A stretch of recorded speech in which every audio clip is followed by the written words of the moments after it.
Protection for protectors on safety of healthcare workers.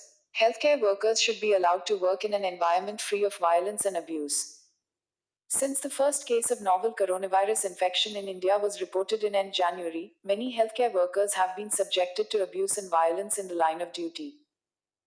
Most of the attacks have been on healthcare personnel sent to localities to collect samples from people who are suspected to have been infected or have come in contact with those who have tested positive for the virus. Some doctors returning home from duty have been prevented from entering their homes and in some cases even asked to vacate their premises. While such acts have been widely condemned, nothing much changed on the ground.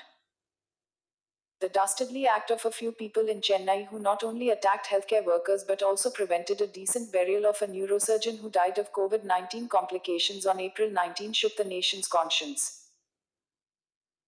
Though belated, the Union Cabinet's decision to promulgate an ordinance to amend the Epidemic Diseases Act 1897 to make acts of violence against medical personnel a cognizable and non-bailable offence and also provide compensation in case of injury or damage or loss to property is thus commendable.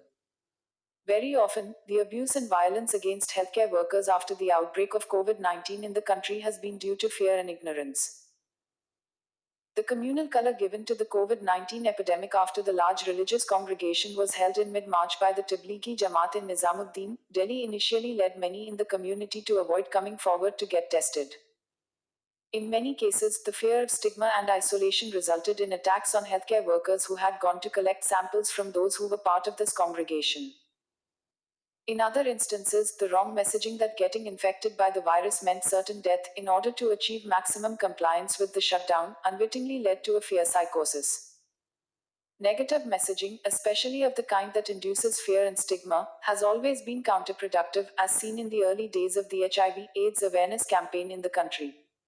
Awareness building exercises became easier and more effective when negative messaging and stereotyping about HIV/AIDS was shunned. Doctors, nurses and other healthcare workers who were forced to work long hours treating patients infected with the highly infectious virus, and even when protective gear in the form of gloves, face masks and personal protective equipment are scarce, need more empathy, compassion, unmitigated support and cooperation from the society. Symbolic gestures such as clapping hands and lighting candles in recognition of their selfless service during these trying times do not bolster their morale as much as understanding and support does.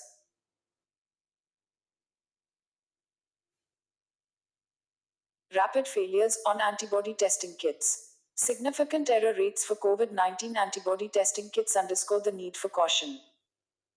Rapid testing kits that state governments have been using to detect antibodies to the novel coronavirus have proved unreliable, making the shift to normal life after the lockdown ends on May 3 more difficult.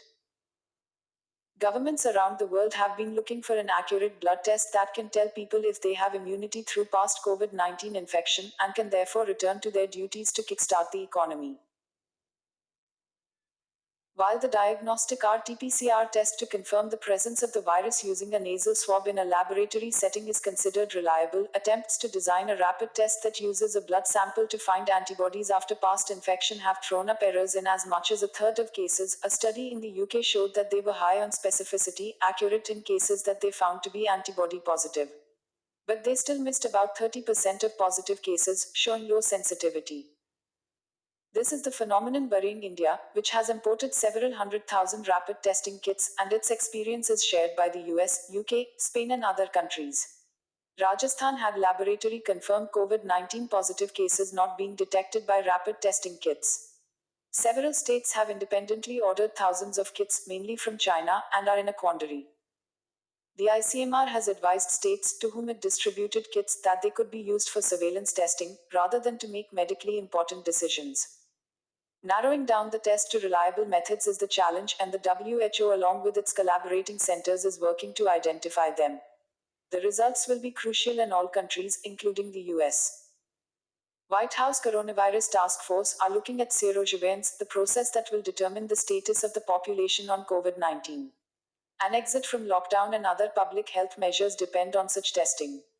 India should remain focused on identifying tests that work well. This requires close integration with efforts launched by diagnostics regulators in the US, Europe, and China who have used emergency provisions to allow early use of kits. The kits themselves are under evaluation. There are reports indicating that some vendors of rapid testing devices in China have run afoul of regulators in that country since they have no prior expertise in the field. Making purchase decisions, therefore, calls for rigorous review. In the immediate context, the message should go out to states that rapid tests cannot substitute for RT-PCR to diagnose infection. It is by no means clear that antibodies developed in response to COVID-19 provide long-term protection against reinfection. Yet, a good test to certify a large section of the population as having developed immunity seems to be a promising tool to reopen the economy with some confidence.